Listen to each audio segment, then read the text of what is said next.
Hoy celebramos el 12º domingo del tiempo ordinario y retomamos el Evangelio de San Marcos que hace 5 domingos habíamos suspendido para dar paso al capítulo 6 del Evangelio de San Juan. Hoy entonces volvemos al Evangelio de San Marcos y nos encontramos en aquel pasaje del capítulo 7 en el que el Señor es increpado por fariseos y por escribas venidos de Jerusalén que se escandalizan por ver a algunos discípulos del Señor comer sin lavarse las manos. Estos fariseos y escribas van a preguntar al Señor entonces el por qué sus discípulos no guardan las tradiciones de sus antiguos. El Señor va a responder muy fuertemente tratándolos de hipócritas, tomando aquel pasaje del profeta Isaías diciendo que este pueblo le honra con sus labios, pero su corazón está lejos del Señor. ¿Por qué los trata el Señor de hipócritas? Porque con sus preceptos humanos violan el mandamiento, la ley del Señor. Pero es importante aquí de entrada precisar lo que se entiende por tradición, porque esta expresión hoy día ha sido satanizada, estigmatizada, y basados muchos precisamente en este pasaje, entienden que la tradición apostólica es este invento de hombres al que el Señor Jesucristo se está refiriendo. Y resulta que no, porque la palabra de Dios se ha transmitido por escrito y de manera oral. Y las escrituras incluso mandan que se guarde la tradición que hemos recibido. Esto quiere decir que hay una tradición negativa de la cual nos debemos apartar, invención de hombres, preceptos humanos, y hay una tradición que estamos obligados a observar. La tradición es entonces una de las fuentes de la revelación divina. Dios se ha revelado a través de su palabra escrita, las Sagradas Escrituras, y se ha revelado a través de la predicación oral, la tradición apostólica que se conserva en el depósito de la fe dado a la iglesia, la revelación plena que ha sido dado, repito, por escrito y por la predicación oral. De hecho, la palabra tradición, que en el griego es paradosis, viene de la palabra paradidomi, compuesta por el verbo donar, entregar, dar. Se trata precisamente de la transmisión, en este caso de la revelación divina, de la palabra de Dios, lo que al latín se tradujo como la tradición, compuesta precisamente por el verbo trans, de trasladar, de mover de un punto a otro, y de dare, entregar, aquello que se transmite, aquello que se da, que se entrega. Vamos a mirar los textos que efectivamente nos piden que guardemos la tradición. Y vamos a terminar viendo cómo de manera malintencionada algunas traducciones protestantes, cuando se nos manda a guardar la tradición, usando la palabra precisamente paradosis, en el griego tradición, ellos no traducen tradición, sino que traducen enseñanza o doctrina. Pero cuando la tradición tiene un componente negativo, como en este caso del capítulo 7 de San Marcos, donde es invención de hombres, donde se opone al mandamiento, allí sí paradosis se traduce como tradición. Cuando San Pablo en la carta a los Colosenses también dice que nos apartemos de las filosofías huecas y de esas tradiciones humanas, también traducen paradosis como tradición. Qué curioso, ¿no? Cuando la tradición tiene esa carga negativa, ellos la traducen precisamente como tradición, para dar a entender que la tradición es per se mala. Pero cuando se nos pide que guardemos la tradición, como en efecto hay que guardarla, allí no traducen paradosis por tradición, sino que lo hacen por doctrina o por enseñanza, que en el griego la palabra real sería didascalia. Pero bien, para probar esto vamos a los textos y nos vamos a encontrar primero con la carta a los tesalonicenses, cuando el apóstol San Pablo en el capítulo 2, verso 15, va a decir a la comunidad de Tesalónica que conserven, que obedezcan la paradosis, la tradición. ¿Cuál tradición? Dice el apóstol Pablo, la que él ha transmitido por carta y oralmente, verbalmente. La pregunta es, ¿dónde está aquella tradición, aquello que Pablo le ha transmitido a la comunidad de Tesalónica de manera verbal? San Pablo entonces en este texto está poniendo la palabra que transmitió por carta escrita y la que ha transmitido oralmente a la par. Ambas son palabra de Dios que ha transmitido. De hecho, fijémonos que cuando Pablo le escribe a Timoteo, lo que le está diciendo es: aquello, Timoteo, que me has oído, lo que te he dicho de viva voz en presencia de muchos testigos, consérvalo, guárdalo, pero busca también a personas idóneas que sean capaces de enseñar, a las cuales tú le transmitas, le transfieras eso que me has oído ante testigos de viva voz. Es la manera de transmitir la palabra de Dios en la predicación oral. Pablo no le está pidiendo a Timoteo que conserve las cartas que él había escrito en ese momento. Por supuesto que hay que conservarlas,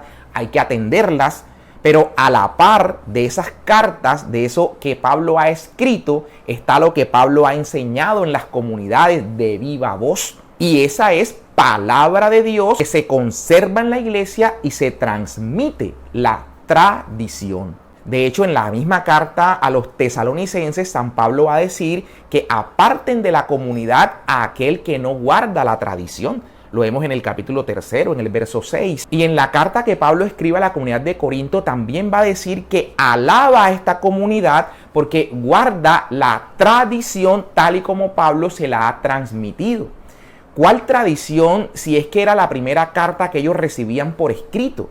¿Dónde estaba en esa comunidad de Corinto lo que Pablo había predicado y lo que está pidiendo que conserven? Y más que conserven, aquello por lo que los está alabando. Los alabo porque conservan las tradiciones tal cual como se las he transmitido.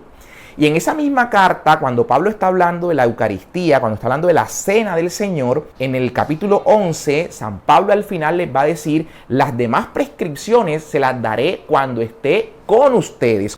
La pregunta es: ¿dónde están aquellas prescripciones que Pablo entregó a esa comunidad cuando viajó allá y estuvo con ellos acerca de la Eucaristía? Y Pablo no habla de consejos, habla de prescripciones. La palabra que de hecho se utiliza es disposición. Dispondré lo demás cuando esté delante de ustedes. ¿Eso quedó por escrito? No. Y eso igual es palabra de Dios que San Pablo transmitió a las comunidades, que las comunidades conservaron y que, como le dijo a Timoteo, quienes estaban al frente de las comunidades, los obispos, no solo guardaban, sino que debían cuidar con celo para transmitirlo inalteradamente. El depósito de la fe, que es la revelación divina dada a la iglesia, que esta custodia y que transmite de manera inalterada. En todos estos textos, la palabra que se utiliza es parádosis, que ya decía, viene de paradidomi,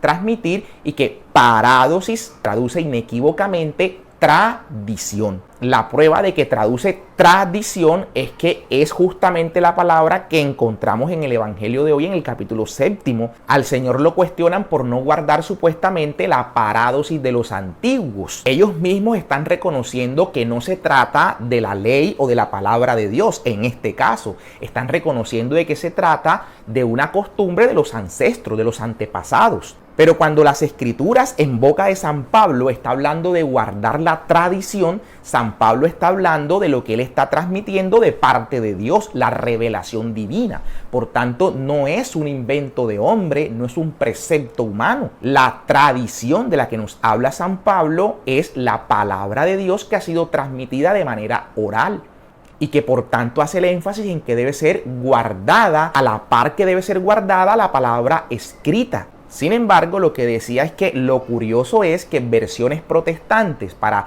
satanizar la tradición, no hacen esta sana distinción entre la tradición buena, la que San Pablo manda a guardar, y la tradición negativa, la que es invención de hombre.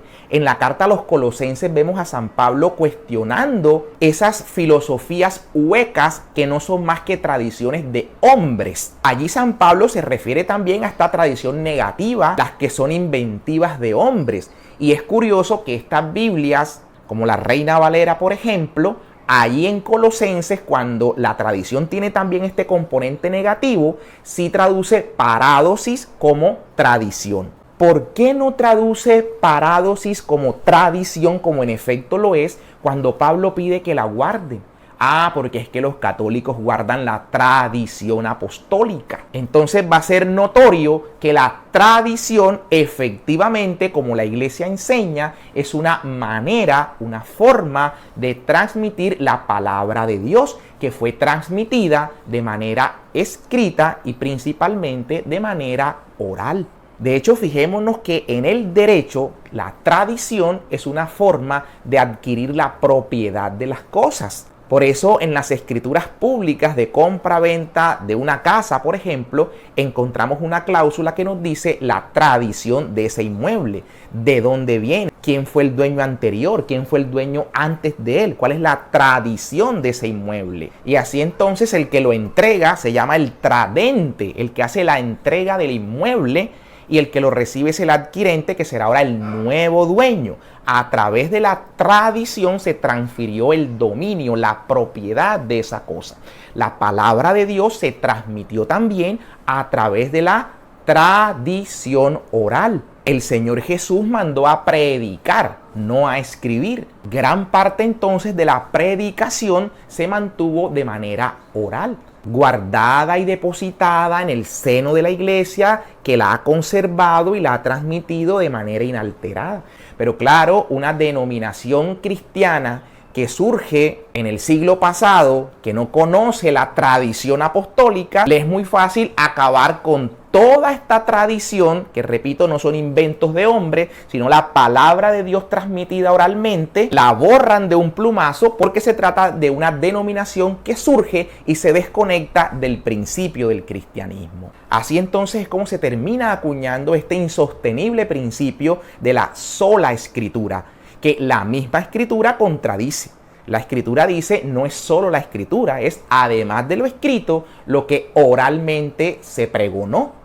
Pero claro, si estas denominaciones no cuentan con aquello que oralmente se pregonó, es más fácil decir solo lo que está escrito. Y aún lo que está escrito al modo como cada quien hoy día pretenda interpretarlo, sin conexión con aquello que el Espíritu Santo vino revelando en la iglesia desde sus albores, desde el principio. Eso es la conexión con la tradición. Bien, y entonces para quedarnos ya con algún punto central del Evangelio de hoy, digamos por lo menos 3 cosas muy breves. La primera, que este precepto que tiene que ver con la pureza y la impureza, que es sobre lo cual se debate casi todo el libro del Levítico, en especial los capítulos 11 al capítulo 16, vienen todas estas prescripciones acerca de lo puro y de lo impuro. Los animales que ellos calificaban como animales puros y animales impuros, los animales que se arrastraban como las serpientes, lagartijas, ratones incluso, etcétera, eran catalogados como animales impuros. Y así tenían unas prescripciones sobre el tema de la lepra, sobre el tema de las relaciones sexuales inadecuadas. Y entonces todas estas reglas relacionadas con la pureza y la impureza es lo que llevaba al pueblo a construir todas estas preceptivas de lavarse manos, para que si por alguna razón habían tocado o se habían contaminado con algún alimento impuro, al lavarse las manos ellos quedaran limpios y volvieran a la pureza ritual. Incluso vemos que la palabra que se usa realmente en el texto es como con el puño estregarse las manos. Algunas traducciones dicen que lavarse las manos hasta el codo, pero realmente habla como del puñetazo, y era lavarse con el puño y estregarse con el puño a fin de purificarse y de quitar cualquier impureza. Recordemos las abluciones, los lavados de los que se nos habla en el pasaje incluso de las bodas de Caná, las tinajas aquellas de donde el Señor Jesús convierte el agua en vino, estaban puestas para estas abluciones que debían hacer los judíos a efectos de poder comer su alimento bajo estos rituales de purificación que hacían. Pero preceptivas estrictamente humanas, no estaban prescritas en la ley. Cosa diferente la prescripción que sí vemos en el libro del Éxodo, cuando se pide hacer la pila que se ha de poner en la tienda del encuentro en un primer lugar y luego en el templo para efectos de los sacrificios. Los sacerdotes en ese primer momento, Aarón y toda la tribu de Leví, debía purificarse en esta pila con el agua que ahí se ponía para ese efecto. Entonces hay una prescripción de lavarse las manos el sacerdote para el sacrificio. Esto era una ley calificada incluso como una ley perpetua. Es la razón por la cual nuestros sacerdotes, al momento del sacrificio eucarístico, luego de preparar las ofrendas y se va a dar ya inicio a la plegaria eucarística, viene la ablución o este lavado de las manos que se acompaña de la oración en secreto que hace el sacerdote, pidiendo a Dios nuestro Padre que este signo de limpieza externa vaya en consecuencia con la limpieza de corazón con la que se va a ofrecer el sacrificio. Entonces, no confundir estas prescripciones de la ley para efectos del culto con esto que habían hecho ahora los fariseos, una ley humana que no estaba prescrita, donde ellos entendían que con estas purificaciones externas ganaban la pureza legal. Por eso el Señor Jesús les habla de que son sus preceptos humanos. Y si bien ese precepto en particular no se los califica de que vulnera la ley, le pone sí otro ejemplo donde les deja en claro que sus preceptos humanos terminan en ocasiones vulnerando la ley, como el caso en el que se deja de asistir y de honrar al padre y a la madre por aquella inventiva según la cual ellos con una ofrenda al templo ya quedaban relevados de asistir con su patrimonio a su padre o a su madre. Hipócritas, les dice el Señor. Con esa invención humana terminan vulnerando la ley, el precepto y sobre todo el corazón de la ley, la justicia, no una ley ritual, sino en este caso una ley moral y el corazón de la misma, la justicia. Bueno, y en cuanto al precepto mismo de estas abluciones externas, de estas purificaciones, el Señor ahí sí entra también a cuestionarla. No censurándola porque con ello violaran la ley, sino diciéndole que están enfocados de una manera incorrecta, porque nada de lo que viene de afuera hace impuro al hombre. Y por eso dice el Señor, lo que viene de afuera no contamina al hombre, sino aquello que se mueve en el corazón del hombre, aquello que revuelve el corazón del hombre. De ahí es donde surgen las miradas indecentes, las miradas de odio, los pensamientos indecentes, los pensamientos de adulterio, de crímenes y las acciones, ¿no? Lo que nos hace pecar, sea de pensamiento, sea de palabra, sea con el gesto, sea con las obras, o sea omitiendo cosas. Todo ello viene de dentro, del corazón del hombre. Recordemos que el Señor nos dice también, allí donde está tu tesoro, ahí está tu corazón. ¿Cuál es nuestro tesoro? ¿Qué es lo más preciado para nosotros? ¿A qué le estamos dedicando nosotros nuestro tiempo día tras día? ¿De qué estoy alimentando mi mente? ¿De qué estoy alimentando mis miradas? ¿De qué estoy alimentando mi ser en general? Aquello que para mí es lo más importante de mi vida. Las redes sociales, la moda, los lujos, el deseo de poder. Aquello que se ha convertido en mi tesoro es aquello que ha poseído también mi corazón.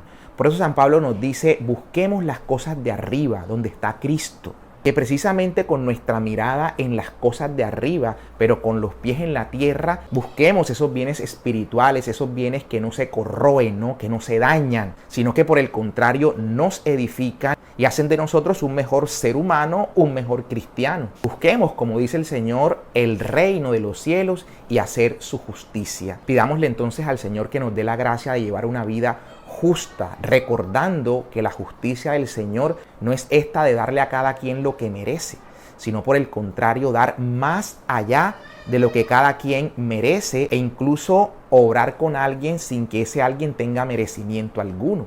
En una palabra, acoger el llamado de Cristo, ser misericordiosos como el Padre de los cielos es misericordioso. Un feliz domingo para todos.